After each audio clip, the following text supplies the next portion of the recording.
Democratic Alliance have kick-started their weekend registry, vote to registration.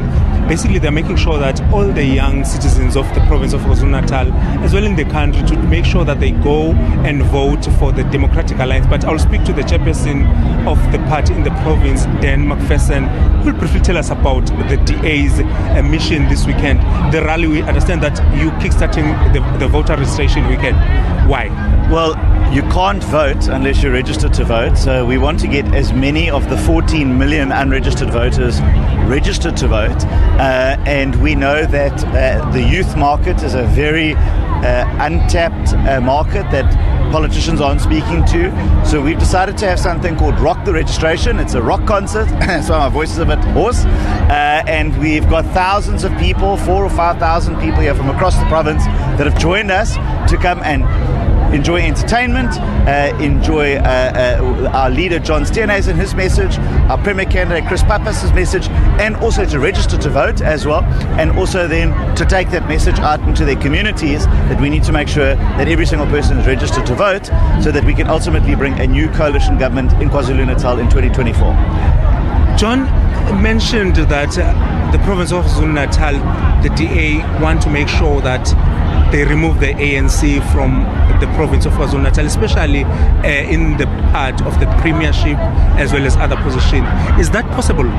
It absolutely is. Today he announced that between the DA, the IFB and other multi-charter parties, that we are at 50% now. So we're just 1% short of a majority in KwaZulu-Natal to get rid of the ANC. And that is our primary objective. We cannot allow the ANC and the EFF to have a coalition. We just have a look at what's going on in eThekwini. They are fighting over money. They are beating each other. They are collapsing council meetings. The city is falling apart. We cannot allow that to take place in KwaZulu-Natal, and that is why we are absolutely determined, and we have a focus that we will make sure that that is what we do, is to bring about a new coalition government in just 7 months' time.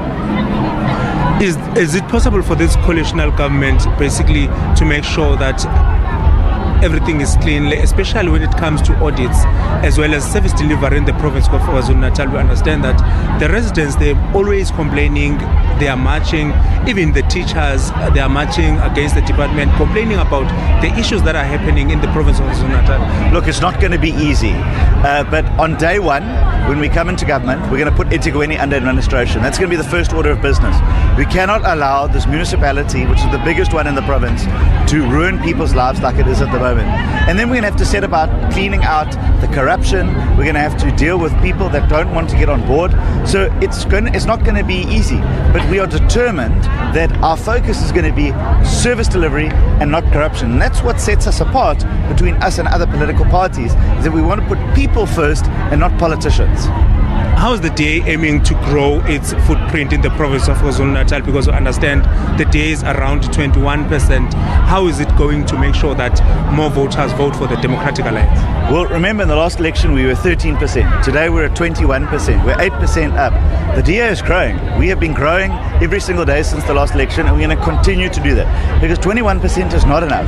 But you can see from the crowd that we have in the venue outside here today, thousands of people, that the DA is growing in every community of KwaZulu-Natal. There's not a community where there's not a DA member, and we're going to continue to expand that, take our offering to every corner. No town, no village, no city will not hear from the DA. And we are determined, also as the leadership of this party, to make sure that all of our people are on the ground, in people's homes, listening to their concerns, so that they can take that to the provincial legislature next year, and then deliver on that after the elections. Thank you very much for your time. Thank you so much. That was Dan McPherson, the DA leader in the province of KwaZulu-Natal, or chairperson in the province of KwaZulu-Natal, briefing us in relation to the plans of the Democratic Alliance to try and make sure that they protect the voters of the province of KwaZulu-Natal in the upcoming elections.